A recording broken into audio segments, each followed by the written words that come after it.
Bismillahirrahmanirrahim. Assalamualaikum warahmatullahi wabarakatuh. Halo, bertemu lagi dengan saya, Gustina Siregar. Di video kali ini, saya akan sedikit berbagi tentang 5 macam penyakit hati dalam Islam dan cara penyembuhannya. Ditonton sampai habis ya, dan jangan lupa like, comment, and subscribe. Baiklah, sebelum kita membahas tentang penyakit hati dalam Islam, alangkah baiknya kita mengerti dulu apa itu hati. Hati atau dalam bahasa Arab disebut kolbu, merupakan salah satu bagian yang sangat penting dalam tubuh manusia. Hati memiliki pengaruh yang besar dalam menentukan perilaku seseorang. Jika hatinya baik, maka akan baik pula perilaku atau amalannya. Namun sebaliknya, jika hatinya buruk, maka akan buruk pula perilaku atau amalannya. Berikut ini 5 macam penyakit hati dalam Islam. Yang pertama, sombong. Sombong adalah salah satu penyakit hati yang dibenci oleh Allah Subhanahu wa Ta'ala. Seperti firman Allah dalam Quran Surah Al-Mu'min ayat 76, yang artinya, dikatakan kepada mereka, masuklah kamu ke pintu-pintu neraka jahanam, sedang kamu kekal di dalamnya, maka itulah seburuk-buruk tempat bagi orang-orang yang sombong. 2. Hasud atau iri dan dengki. Orang yang iri dan dengki selalu merasa susah bila melihat orang lain senang, dan sebaliknya, ia akan merasa senang bila orang lain kesusahan.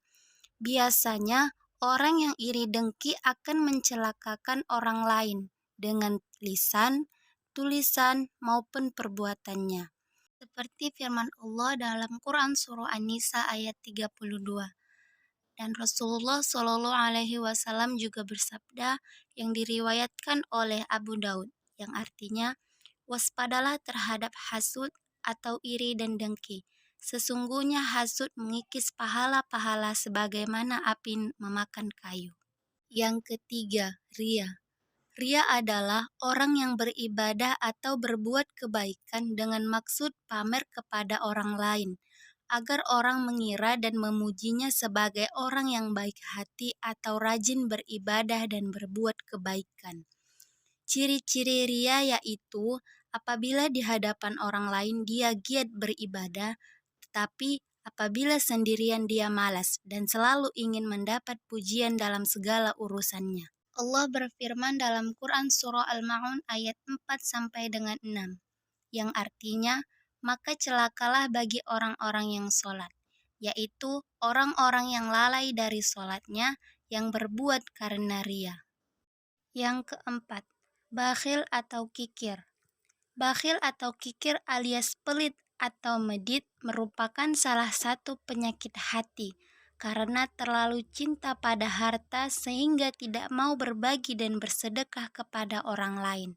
Allah berfirman dalam Quran Surah Al-Lail ayat 8-11, yang artinya, dan adapun orang-orang yang bakhil dan merasa dirinya cukup serta mendustakan pahala terbaik, maka kelak kami akan menyiapkan baginya jalan yang sukar, dan hartanya tidak bermanfaat baginya apabila ia telah binasa.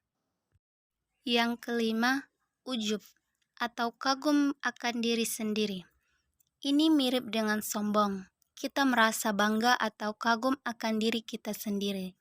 Padahal seharusnya kita tahu bahwa semua nikmat yang kita dapat itu dari Allah Subhanahu wa Ta'ala. Jika kita mendapat keberhasilan atau pujian dari orang, janganlah ujub. Sebaliknya ucapkan, Alhamdulillah, karena segala puji itu hanya untuk Allah. Berikut ini cara penyembuhan penyakit hati yang dianjurkan Islam. Yang pertama, membaca dan menyimak Al-Quran. Yang kedua, merasakan keagungan Allah Subhanahu wa Ta'ala. Yang ketiga, mencari dan mempelajari ilmu agama. Yang keempat, banyak berzikir. Yang kelima, memperbanyak amal soleh. Yang keenam, rajin melakukan ibadah. Yang ketujuh, banyak mengingat mati. Yang kedelapan, selalu ingat akan tibanya hari akhir. Yang kesembilan, tidak terlalu mengharap dunia. Yang kesepuluh, berdoa kepada Allah Subhanahu wa Ta'ala agar dijaga keimanan kita. Sekian video saya kali ini, semoga bermanfaat bagi kita dan semoga kita terjauh dari penyakit hati. Terima kasih bagi yang sudah menonton. Jangan pernah bosan dengan saya dan tunggu video saya selanjutnya. Wassalamualaikum warahmatullahi wabarakatuh.